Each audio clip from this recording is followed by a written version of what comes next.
बलरामपुर और श्रावस्ती की लगभग 2000 करोड़ रुपए की परियोजनाओं के आज के शिलान्यास और लोकार्पण कार्यक्रम में मंच पर उपस्थित प्रदेश सरकार में मंत्रिमंडल के मेरे वरिष्ठ सहयोगी उच्च शिक्षा के मंत्री श्री योगेंद्र उपाध्याय जी,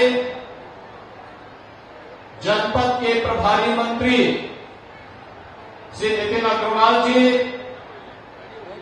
उच्च शिक्षा विभाग की राज्य मंत्री श्रीमती रजनी तिवारी जी, विधान परिषद के सदस्य श्री साकेत मिश्रा जी, विधान परिषद सदस्य श्री अवधेश सिंह मंजू जी, डॉक्टर प्रज्ञा त्रिपाठी जी, पदम सिंह चौधरी जी, स्थानीय विधायक श्री पलटूराम जी, कैलाशनाथ शुक्ला जी, राम प्रताप वर्मा जी, राम फेरन पांडे जी, जिला पंचायत अध्यक्ष सुश्री आरती तिवारी जी, पूर्व विधायक शैलेश सिंह सेलो जी, भारतीय जनता पार्टी के क्षेत्रीय अध्यक्ष श्री कमलेश मिश्र जी, जिलाध्यक्ष बलरामपुर श्री प्रदीप सिंह जी, श्रावस्ती के अध्यक्ष उदय प्रकाश त्रिपाठी जी, नगर पालिका परिषद बलरामपुर के अध्यक्ष श्री देवेंद्र प्रताप सिंह जी, शक्तिपीठ देवीपाटन के श्री महंत श्री मिथिलेश नाथ जी, भारी संख्या में आज मां पाटेश्वरी राज्य विश्वविद्यालय के शिलान्यास के लिए आज यहां पर उपस्थित बलरामपुर और श्रावस्ती के मेरे सभी उपस्थित बहनों और भाइयों, इतनी सुबह आप सब अपना काम धाम छोड़ करके विकास की परियोजनाओं के लिए अपनी वर्तमान और भावी पीढ़ी के उज्जवल भविष्य के लिए यहां पर आए हैं। इस अवसर पर मैं आप सबका हृदय से अभिवादन करते हुए इन सभी परियोजनाओं के लिए मैं आपको हृदय से बधाई देता हूं। आज हम सब प्रधानमंत्री मोदी जी की प्रेरणा से, उनके मार्गदर्शन से इन आकांक्षात्मक जनपदों को विकसित जनपदों की श्रेणी में खड़ा करने की प्रतिबद्धता के साथ पिछले 5-7 वर्षों में जो कार्य हुआ है उसको एक नई ऊंचाई तक ले जाने के लिए आपके बीच में यहां पर उपस्थित हुए हैं। बहनों और भाइयों, हमारा ये बलरामपुर जनपद और श्रावस्ती जनपद का अपना गौरवशाली इतिहास रहा है। एक और मां पाटेश्वरी की कृपा, आदि शक्ति मां पाटेश्वरी की कृपा इस पूरे क्षेत्र पर बरसती है। भारत और नेपाल के लाखों श्रद्धालु प्रतिवर्ष मां पाटेश्वरी का दर्शन करने के लिए देवीपाटन तुलसीपुर में आते हैं। और दूसरी ओर जब हम श्रावस्ती की चर्चा करते हैं तो श्रावस्ती का इतिहास जुड़ता है मर्यादा पुरुषोत्तम प्रभु श्री राम के पुत्र कुश से, लव से, जिन्होंने सबसे पहले अपनी राजधानी इस श्रावस्ती में बना करके इसे एक पहचान दी थी। कौन नहीं जानता है कि श्रावस्ती भगवान बुद्ध ने एक संन्यास जीवन के सबसे अधिक चतुर्मास कहीं व्यतीत किए थे, इसी श्रावस्ती में व्यतीत किए थे। और यही नहीं, 10वीं 11वीं सदी में विदेशी आक्रांताओं के छक्के छुड़ाने वाले महाराज सुहेल देव भी इसी श्रावस्ती के राजा के रूप में उन्होंने भारत की स्वाधीनता को, भारत के स्वाभिमान को बनाए रखने के लिए विदेशी शत्रुओं को रौंदने का कार्य भी किया था। एक और इतनी गौरवशाली परंपरा के साथ हमारा श्रावस्ती जनपद जुड़ा हुआ है, वही आदिशक्ति मां भगवती पाटेश्वरी की कृपा। और आज जिस राम जन्मभूमि में भगवान श्री राम के विराजमान होने के इस गौरवशाली क्षण के हम साक्षी बने हैं, आदरणीय प्रधानमंत्री जी की अनुकंपा से, उनके विजन से, उनकी दूरदर्शिता के कारण, उनके नेतृत्व में हम सब जानते हैं इस देश के अंदर 1949 में अयोध्या में रामलला की एक पावन धरा और वहां पर ये सभी कार्यक्रम आगे बढ़ सके। आंदोलन की शुरुआत भी इसी बलरामपुर जनपद में आदिशक्ति मां भगवती पाटेश्वरी पीठ और महाराजा बलरामपुर इन दो स्थानों पर भूमिका तैयार हुई थी और आज पूरा देश उसके परिणाम से अवगत है। हम सब जानते हैं इस धरती में लिया गया कोई भी संकल्प कभी व्यर्थ नहीं होता है, वह पूरा होकर के रहता है। भाइयों बहनों, अगले वर्ष तक हम लोग बलरामपुर जिले को एक मेडिकल कॉलेज भी देने जा रहे हैं। कोई सोचता था इस श्रावस्ती में एयरपोर्ट चलेगा, हमने एयरपोर्ट भी प्रारंभ कर दिया, वायु सेवा प्रारंभ हो चुकी है। श्री राम फेरन पांडे हमारे विधायक हैं, ये उसके 2 बार यात्रा करके आ चुके हैं। देखो ना, लगते सीधे हैं लेकिन हवाई जहाज की यात्रा, श्रावस्ती से सीधे बैठ करके लखनऊ, लेकिन वे अकेले नहीं गए, कार्यकर्ताओं को लेकर के गए।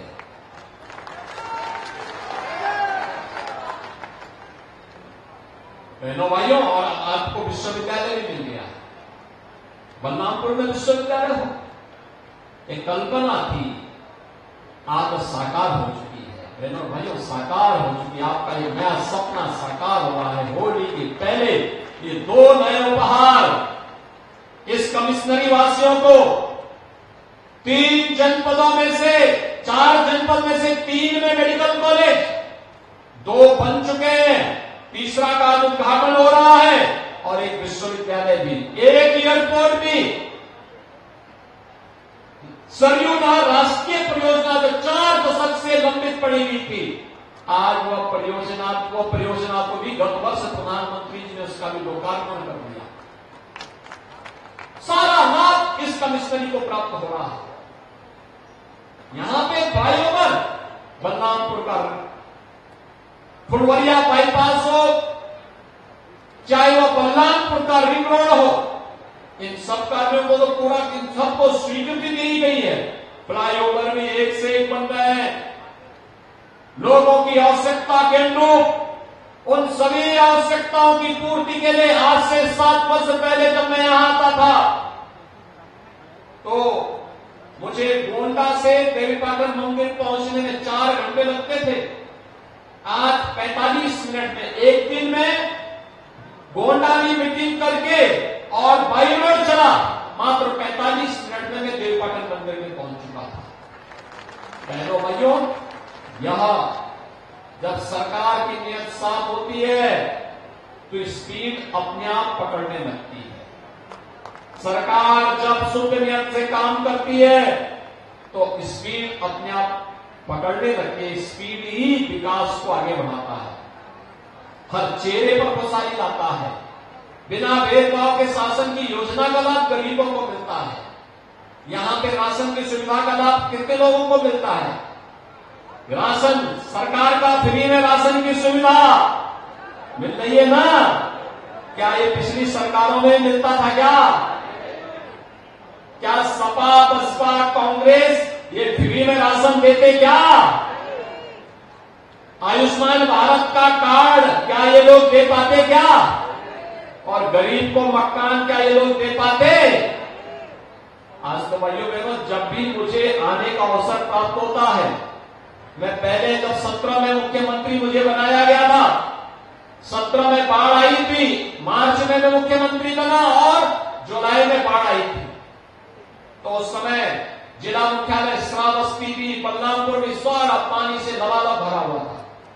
हम लोगों ने बाढ़ बचाव के कार्य समय से पूरे किए। 17 के बाद यहां पे जिला मुख्यालयों में पानी नहीं आया। बाढ़ की समस्या का स्थायी समाधान का रास्ता हम लोगों ने निकाला। नदी को ड्रेसिंग किया, लोगों के बचाव के उपाय किए, हर पीड़ित को राहत सामग्री भी उपलब्ध कराई। आज समस्या का समाधान हुआ। सबसे खराब सड़कें इस कमिश्नरी की हुआ करती थी, क्या गोंडा, क्या बहराइच, क्या श्रावस्ती, क्या बलरामपुर। आज सबसे अच्छी सड़कों में से इस कमिश्नरी में भी अच्छी सड़कें हैं, एयरपोर्ट है, स्वास्थ्य की बेहतरीन सुविधाएं हैं, अन्य संस्थाओं का यहां पर गठन हो रहा है, हॉस्पिटल्स बन रहे हैं, अन्य सुविधाओं को उपलब्ध करवाने का कार्य किया जा रहा है। और आज उसी प्रतिबद्धता के साथ हम सब आपके बीच में यहां पर आए हैं। अगले इसी माह 24, 25, 26 में होली का पर्व पड़ रहा है। होली के पूर्व अपने लोगों को कुछ तो उपहार किया जाता है, और हम लोग तो भविष्य बनाने का उपहार दे पाएंगे। ये भविष्य बनाने का उपहार है, आने वाली पीढ़ियां बनेंगी, कई पीढ़ियों का भविष्य बनने वाला है। हमारे विश्वविद्यालयों में परंपरागत पाठ्यक्रम तो चलेंगे ही, रोजगार परक पाठ्यक्रम भी हम देंगे। 3 महीने, 6 महीने, 1 साल के पाठ्यक्रम होंगे, जहां पर कोई व्यक्ति तत्काल स्किल डेवलपमेंट के साथ जुड़ेगा और रोजगार प्राप्त करेगा। और बच्चों को तकनीकी दृष्टि से सक्षम बनाने के लिए भी कार्यक्रम होंगे। यहां पर प्रतियोगी परीक्षाओं की तैयारी के लिए भी अभ्युदय कोचिंग हर विश्वविद्यालय में प्रारंभ करवाया जाएगा। हमारा बलरामपुर, श्रावस्ती, गोंडा और बहराइच का छात्र भी प्रतियोगी परीक्षाओं के माध्यम से उच्च शिक्षा के नए नए सोपान स्थापित करेगा और जीवन के प्रत्येक क्षेत्र में आगे बढ़ करके वह भी इस जनपद के विकास में अपना योगदान दे पाएगा। ये सभी विकास की प्रक्रिया को जोड़ने के लिए कार्यक्रम, और बहनों भाइयों, यही प्रधानमंत्री मोदी जी चाहते हैं। विकास अब दिल्ली के लिए ही नहीं, यहां के गांव के लिए भी होगा। एक गांव से निकला हुआ विकास, हमारा गांव जब आत्मनिर्भर होगा, हमारा नगर निकाय, नगर पंचायत, नगर पालिका जब आत्मनिर्भर होगी, तो आत्मनिर्भरता विकास की नई ऊंचाइयों तक हमें पहुंचाने में योगदान देगा। और आज उसी का परिणाम है। आज आप देख रहे होंगे सरकार बदलती, आपके वोट की कीमत क्या होती है? ये वोट की कीमत है बहनों भाइयों, एक वोट की कीमत बेटी की सुरक्षा भी कर देता है और व्यापारी की सुरक्षा भी करा देता है। एक वोट नया उद्योग लगाने में भी सहायक होता है और नौजवान की आजीविका का भी माध्यम बनता है। एक वोट आपकी आस्था को भी सम्मान देता है, अयोध्या में रामलीला को भी विराजमान कर देता है। यही है वोट की कीमत। और नहीं तो बेटी भी पिछली सरकारों में सुरक्षित नहीं थी, व्यापारी भी सुरक्षित नहीं था, गरीबों के हक पर डकैती पड़ती थी, विकास की योजनाएं माफिया छट कर जाते थे, आस्था के नाम पर खिलवाड़ होता था, और राम का नाम लो तो लाठी और गोली चल जाती थी। आज तो ऐसा नहीं हो सकता है। आज तो पूरी दुनिया अयोध्या आ रही है। आपने देखा होगा 1 सप्ताह पहले जो आंकड़े आए थे, अकेले अयोध्या में 22 जनवरी से लेकर के 10 मार्च के बीच 1 करोड़ श्रद्धालुओं ने अयोध्या में रामलला का दर्शन किया है। पूरे देश से लोग आए थे दर्शन करने के लिए। आप सोचो, पहले लोग क्या बोलते थे कि अयोध्या में परिता भी पर नहीं मार सकता, और अब 1 करोड़ लोग मात्र 1.5 महीने में वहां दर्शन करके चले गए। अभी भी कल भी मैं अयोध्या था, 1.5 लाख लोग प्रतिदिन वहां आ रहे हैं, 1.5 से 2 लाख श्रद्धालु प्रतिदिन आ रहे हैं। एक नव्य अयोध्या के दर्शन हो रहे हैं। ऐसे ही नव्य अयोध्या के साथ हमें बलरामपुर को जोड़ना है, श्रावस्ती को जोड़ना है। श्रावस्ती तो भगवान राम के पुत्र के नाम पर बने हैं। भगवान राम के पुत्र महाराज लव ने श्रावस्ती बसाई थी। बाद में महात्मा बुद्ध से इसका संबंध जुड़ा, जैन तीर्थंकरों के साथ संबंध जुड़ा, महाराज स्वयं के साथ संबंध जुड़ा, ये परंपरा आगे बढ़ती गई और आज का हमारा श्रावस्ती एक बार फिर से अब आकांक्षात्मक जनपदों से बलरामपुर और श्रावस्ती उभरेंगे, विकास की नई बुलंदियों को छू करके आगे बढ़ेंगे। इस विश्वास के साथ आज लगभग 2000 करोड़ रुपए की परियोजनाओं के लिए मैं बलरामपुर और श्रावस्ती वासियों को हृदय से बधाई देता हूं। होली के पहले आपको उपहार है और बहनों भाइयों, ये उपहार हम इसलिए दे पा रहे हैं क्योंकि देश में यशस्वी नेतृत्व मोदी जी के नेतृत्व में प्राप्त हुआ है। मोदी जी ने देश की तकदीर को बदल करके रख दिया है। बिगड़ी हुई तस्वीर को दुनिया के सामने सिरमौर के रूप में स्थापित कर दिया है। आज एक नए भारत का हम दर्शन कर पा रहे हैं और इस नए भारत के नए उत्तर प्रदेश में जब पूरे देश से एक आवाज उठ रही है, एक ही आवाज है 2024 के लिए मोदी जी ने 10 वर्ष के कार्यकाल में भारत को 11वीं अर्थव्यवस्था में से 5वीं बड़ी अर्थव्यवस्था के रूप में स्थापित कर दिया है।